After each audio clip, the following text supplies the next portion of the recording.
अब हम समझते हैं सिंपल पास्ट का नेगेटिव स्ट्रक्चर, क्योंकि हम एफर्मेटिव का कंप्लीट कर चुके हैं और इसको बहुत ही इजी वे में समझते हैं।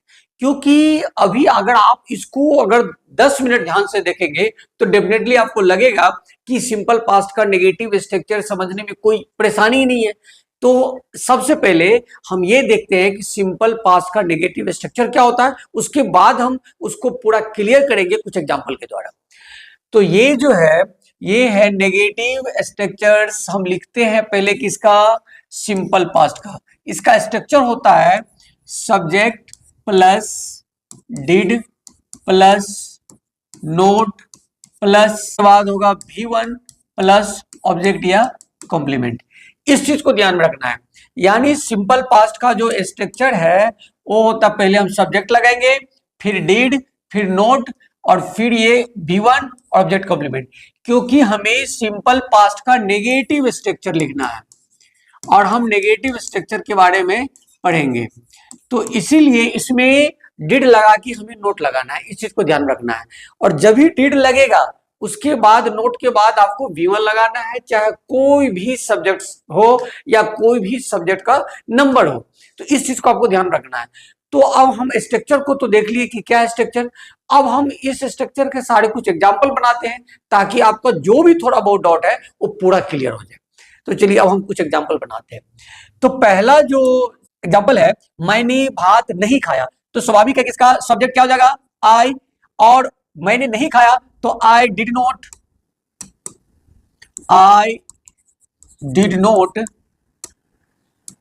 ईट राइस।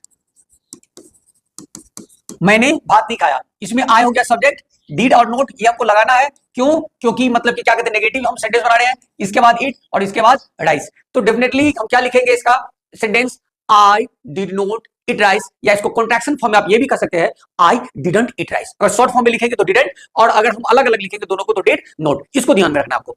दूसरा एग्जांपल है इसी तरह से कि बाजार नहीं गए, तो वे लोग का इंग्लिश क्या होगा, दे, फिर डिड नोट, या आप डिड नोट अलग अलग भी लिख सकते हैं और डिडंट भी लिख सकते हैं। तो they didn't go to market, very simple, वे लोग बाजार नहीं गए। इस चीज को आपको ध्यान में रखना है। They didn't go to market, वे लोग बाजार नहीं गए। अब नेक्स्ट एग्जांपल जो है, तुम प्रश्न के उत्तर नहीं दिए, तो फिर इसमें सब्जेक्ट क्या हो जाएगा, तुम, यू है, तो इसका इंग्लिश क्या हो जाएगा, यू, और डिड नोट तो हमें लगाना ही होगा।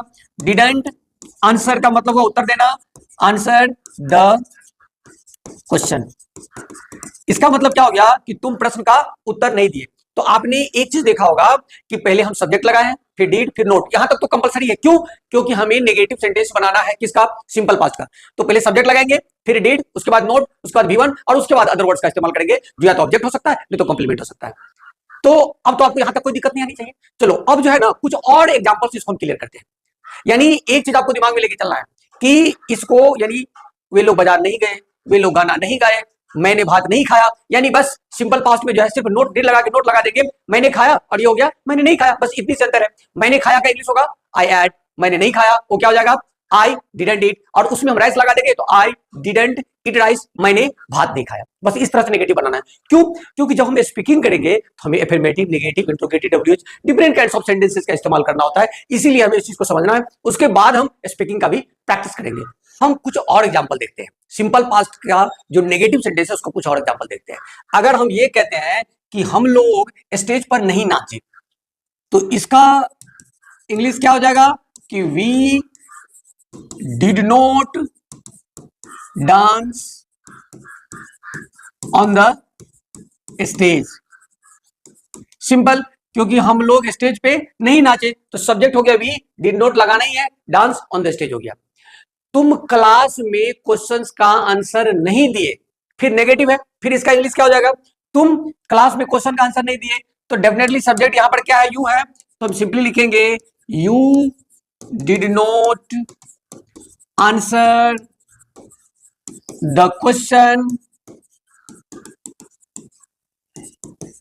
In the classroom. तुम क्लास में क्वेश्चन का आंसर नहीं दिए। अगर हम लोग अब ये कहते हैं कि वे लोग गाना नहीं गाए, वे लोग गाना नहीं गाए, इसका इंग्लिश क्या हो जाएगा, तो वे लोग का क्या हो जाएगा, फिर दे और डिडंट तो लगा नहीं पड़ेगा क्योंकि हम नेगेटिव सेंटेंस बना रहे हैं। They didn't Singh a song, वे लोग गाना नहीं गाए, यानी वे लोग गीत नहीं गाए। तो मुझे लगता है कि इस तरह से अगर आपको सिर्फ स्ट्रक्चर माइंड में हो कि सब्जेक्ट लगाना, उसके बाद डीड, इसके बाद नोट, उसके बाद B1, उसके बाद ऑब्जेक्ट कॉम्प्लीमेंट या रेस्ट ऑफ द वर्ड्स का इस्तेमाल करेंगे, ये चीज दिमाग में हो तो आपको नेगेटिव सेंटेंस बनाने में किसी प्रकार की दिक्कत नहीं होगी। अब हम जो है थोड़ा सा ये देखते हैं कि इसका हम इंट्रोगेटिव सेंटेंस कैसे बनाते हैं। सिंपल पास्ट का इंट्रोगेटिव सेंटेंस को हम समझते हैं कि सिंपल पास्ट का इंट्रोगेटिव सेंटेंस हम कैसे बनाएंगे। तो सबसे पहले हमें यह समझना होगा कि सिंपल पास्ट का इंट्रोगेटिव स्ट्रक्चर क्या होता है, क्योंकि जब तक स्ट्रक्चर पता नहीं होगा तो हम सेंटेंस बनाएंगे कैसे। तो पहले हम स्ट्रक्चर को समझते हैं। यानी सिंपल पास्ट का जो ये किसका है, सिंपल पास्ट का इंट्रोगेटिव सेंटेंस हम बनाने जा रहे हैं। तो इसके लिए हम क्या करेंगे, स्ट्रक्चर हमें लिखना होगा। इसके लिए क्या कि पहले डीड हो जाएगा इसमें, फिर सब्जेक्ट, फिर B1, उसके बाद ऑब्जेक्ट कॉम्प्लीमेंट या रेस्ट ऑफ द वर्ड्स, इसका हम इस्तेमाल करेंगे। तो बस नेगेटिव में क्या था, सब्जेक्ट के बाद डीड लगा, और इंट्रोगेटिव में क्या हो जाएगा, सब्जेक्ट के ठीक पहले डीड लग जाएगा। तो मुझे लगता है कि आपको ये भी समझने में दिक्कत नहीं होनी चाहिए, क्योंकि और मैं इसको क्लियर कर देना चाहता हूं, कुछ एग्जांपल मैं देता हूं ताकि अगर 1-2% डॉट भी हो तो आपका ये डॉट 100% क्लियर हो जाएगा। तो पहले हमें लगाना होगा डीड। दे, क्या वे लोग गांव गए, क्या वे लोग गांव नहीं गए, नहीं है, क्या है, क्या वे लोग गांव गए, इस पर ध्यान देना है। तो डीड दे, क्या वे लोग गो टू विलेज, क्या वे लोग गांव गए, इस चीज को आपको ध्यान में रखना है। तो इसमें मैंने क्या किया कि सब्जेक्ट के ठीक पहले डीड लगा दिया, क्योंकि इंट्रोगेटिव है। नेगेटिव में सब्जेक्ट के बाद डीड लगता है, इसमें सब्जेक्ट से पहले हमने डीड लगा दिया। उसी तरह से नेक्स्ट एग्जांपल देखते हैं।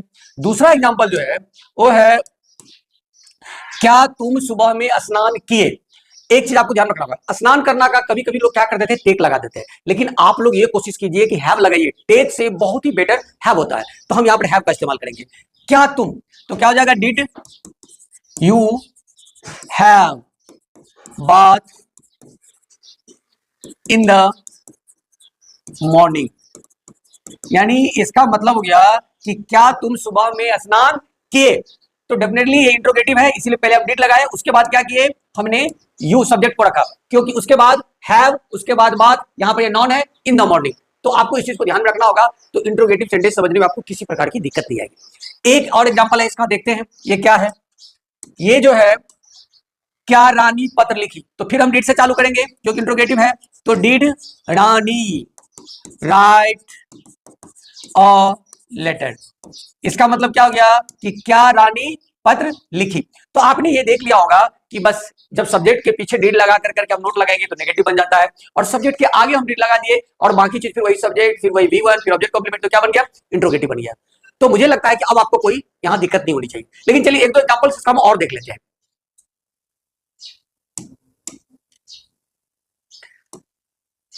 अगर मान लीजिए, अगर मुझे किसी को यह कहना है, क्या तुम अपना होमवर्क कंप्लीट किए, क्या तुम अपना होमवर्क कंप्लीट किए, तो इसको हम कैसे इंग्लिश में बनाएंगे, इसको देखते हैं।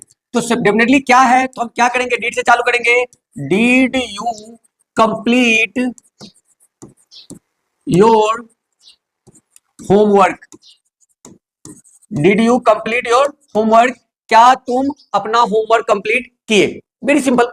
अगर मैं ये कहता हूं, अगर आप दूसरा एग्जांपल, अगर आप ये देखना चाहते हैं, क्या वे लोग पार्टी में नाचे, क्या वे लोग पार्टी में नाचे, तो इसको फिर हम सिंपल पास्ट का इंट्रोगेटिव सेंटेंस कैसे बनाएंगे, इसको देखते हैं।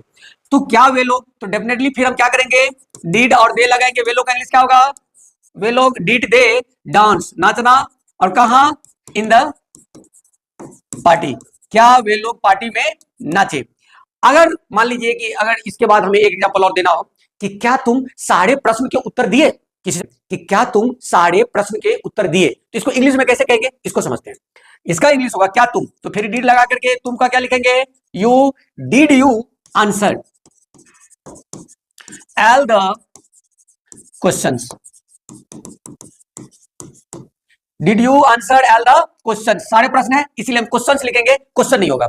तो did you answer all the questions. Simply अगर आपको किसी को यह पूछना है कि क्या वह तुम्हें फोन की, क्या वह तुम्हें फोन की, तो इसका इंग्लिश क्या होगा, हम देखते हैं। डेफिनेटली ये भी सिंपल पास्ट ही है, तो हम क्या लिखेंगे कि did she, did she telephone you, इसका मतलब क्या हो गया कि क्या वह तुम्हें फोन की। तो डेफिनेटली आप ये स्ट्रक्चर को समझ गए और इस तरह से आप जितने भी इंट्रोगेटिव सेंटेंस आएंगे सिंपल पास्ट का तो आपको कहीं भी प्रॉब्लम नहीं होगी। बस आपको स्ट्रक्चर को ध्यान रखना है, उसके अकॉर्डिंग सब्जेक्ट और वर्ब का इस्तेमाल करना है, उसके बाद रेस्ट ऑफ द वर्ड्स का इस्तेमाल करेंगे, आप इजीली इंट्रोगेटिव सेंटेंस बना पाएंगे सिंपल पास्ट का। अब जो WH स्ट्रक्चर आ गया उसको हम बाद में समझेंगे, फिर तब तक आप इसको पूरे को अच्छी तरह से रिवाइज करें और प्रैक्टिस करें।